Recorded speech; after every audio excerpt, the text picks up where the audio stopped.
বাংলার অন্যতম একজন স্টার যে নতুন, সে কিন্তু নতুন থাকতে সে কিন্তু তার নিজের দক্ষতাটা তৈরি করেছে। তার নাম হচ্ছে বিক্রম চ্যাটার্জি। তারই একটি নতুন মুভি 2025 সালে মুক্তি পেতে চলেছে মৃগয়া, এবং এই মুভিতে কিন্তু আমরা অনেকজনকে দেখতে পাবো।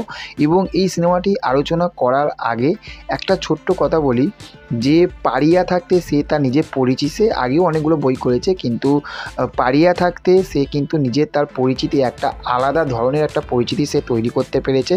এবং দর্শক কিন্তু তাকে এতটা ভালোবাসে। সূর্য যে মুভিটা, সেটা কিন্তু 100 ডে মানে 100 দিন কিন্তু কমপ্লিট করেছিল। তারপরে তার যে মুভিগুলো ধরুন অমর সঙ্গী, তারপরে রাজ, যে মুভিগুলো আছে তারই মধ্যে কিন্তু আরেকটা মুভি মৃগয়া। এবং এই সিনেমাটা না বিক্রমের কেরিয়ারে একটা সুপার একটা মুভি হতে চলেছে। এবং এই এতগুলো মুভির মধ্যে আমি পারিয়ার পরে আমি এই সিনেমাটা কিন্তু মৃগয়া, এই সিনেমাটা কিন্তু আমি কিন্তু বেশি পছন্দ করছি, কারণ এর গল্পটা আমি যতটুকু জানতে পেরেছি। এবং এই যে সিনেমাটার মধ্যে, এই ছবিটির মধ্যে আরও যেসব বড় বড় দক্ষ আর্টিস্টরা রয়েছে, তাদের অভিনয়গুলো কিন্তু বেশ দারুণ লাগে। যেমন আমরা এই মৃগয়া এই সিনেমাতে আমরা দেখতে পাবো অনির্বাণ স্যারকে, মানে যিনি একেন বাবু, সেই অনির্বাণ স্যারকে দেখতে পাবো। তারপরে হচ্ছে আমরা রিজওয়ানকে দেখতে পাবো।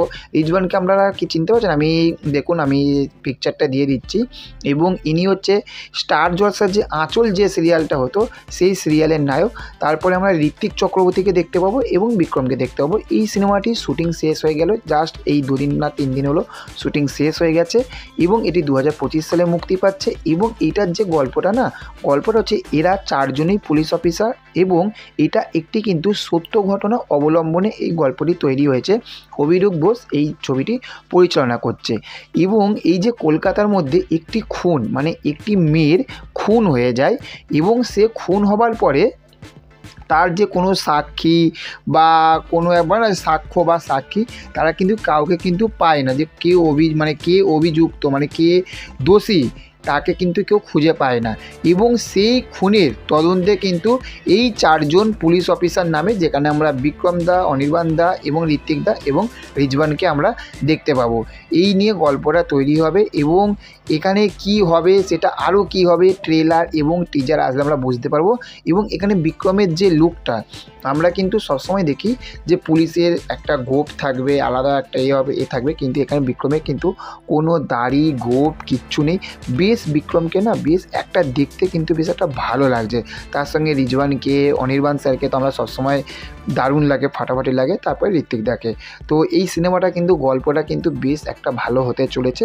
এবার সেটা ট্রেলার টিজার আসলে আমরা আরও ভালোভাবে বুঝতে পারবো। তো আপনারা এই গল্পটা নিয়ে কতটা আপনাদের ভালো লাগলো, কতটা আপনারা এক্সাইটমেন্ট এবং এদের অভিনয় আপনাদের কেমন লাগে, সেটা অবশ্যই কমেন্ট করতে ভুলবেন না। আর চ্যানেলে যদি নতুন হয়ে থাকে, চ্যানেলটাকে অবশ্যই সাবস্ক্রাইব করে পাশে থাকবেন। Okay, thank you, have a nice day, tata, bye by.